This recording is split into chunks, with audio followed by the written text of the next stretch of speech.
At the end of July 2007, police in a little town in Massachusetts had a mystery named Adam Leroy Lane. They knew only the following about him. He was married with children, a trucker with no criminal history, and he had attacked Shay McDonough. But then they searched his truck parked near the crime scene and found a DVD player with a disc called Hunting Humans still inside it. The detective charged with the case watched the movie.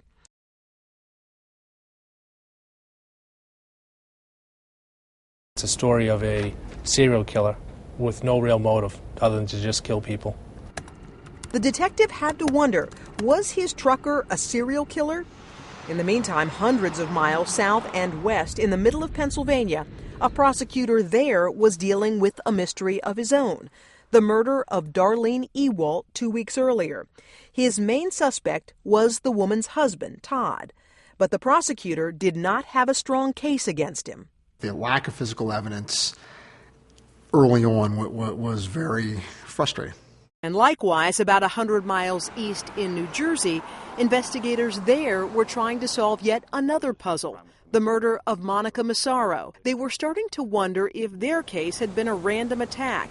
After all, the victim, Monica, lived down the block from a truck stop and a highway. New Jersey detective Jeff Noble. Well, the next step was to look at the people that were at the truck stop, particularly at the time that we believe that this murder happened, which again was looking for a needle in a haystack. In other words, the killer they were looking for could have been anyone from anywhere. The odds of finding their man? Staggering.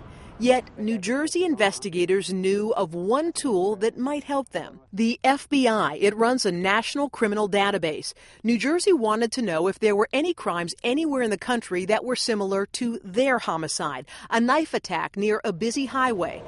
As luck would have it, the FBI had just received word from Massachusetts about an assault there. They say that there was an assault on a girl that involved a knife, which involved a truck driver, interstate truck driver.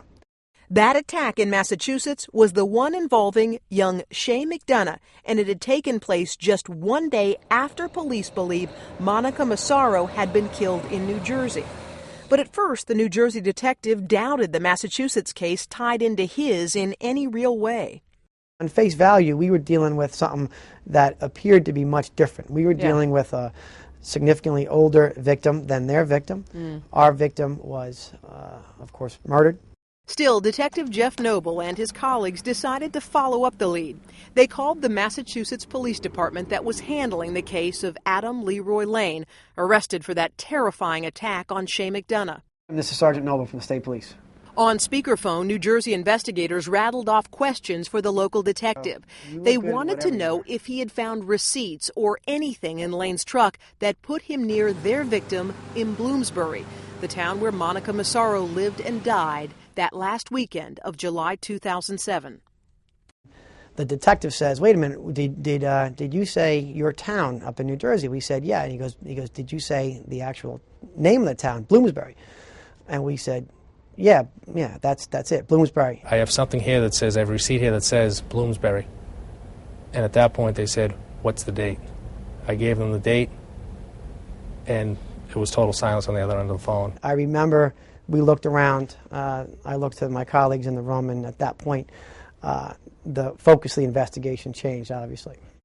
There it was, a receipt, a purchase for a radar detector from a truck stop. Just a scrap of paper, but it was a very promising lead for New Jersey detectives trying to solve the murder of Monica Massaro. That receipt was proof that the man who had attacked Shay McDonough in Massachusetts had been in New Jersey one day earlier at a truck stop down the block from Monica's home on the very night police believe she had died. It sounds like something that when you're watching a CSI or something, that they'd say Bloomsbury and you'd go, wow, I can't believe that. But this actually happened. This is like the needle in the haystack. It is. It is. But while the receipt put Lane at a popular truck stop in Monica's town around the time of her death, it did not place him inside the woman's home. It wasn't proof he had killed her. The New Jersey detectives needed more.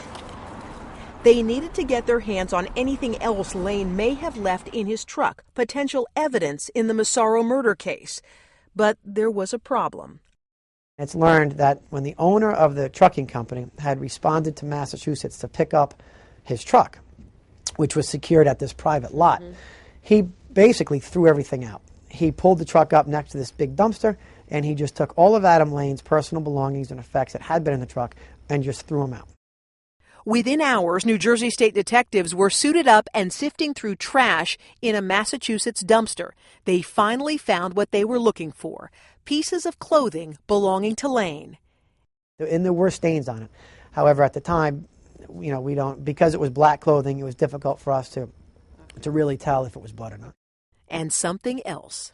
There appeared to be long blonde hair, strands of long blonde hair on a significant amount. What kind of hair did Monica have, your victim? She had long blonde hair. If those hairs linked the trucker with Monica Massaro, the detectives could use the proof to try to coax Lane into confessing. But testing would take time. So what did you opt to do? We made a decision at that point that our best course was to interview and interrogate Adam Lane at that time. The detectives were about to meet face-to-face with a suspect in Massachusetts. They had almost no reason to expect he would talk. He had every reason not to.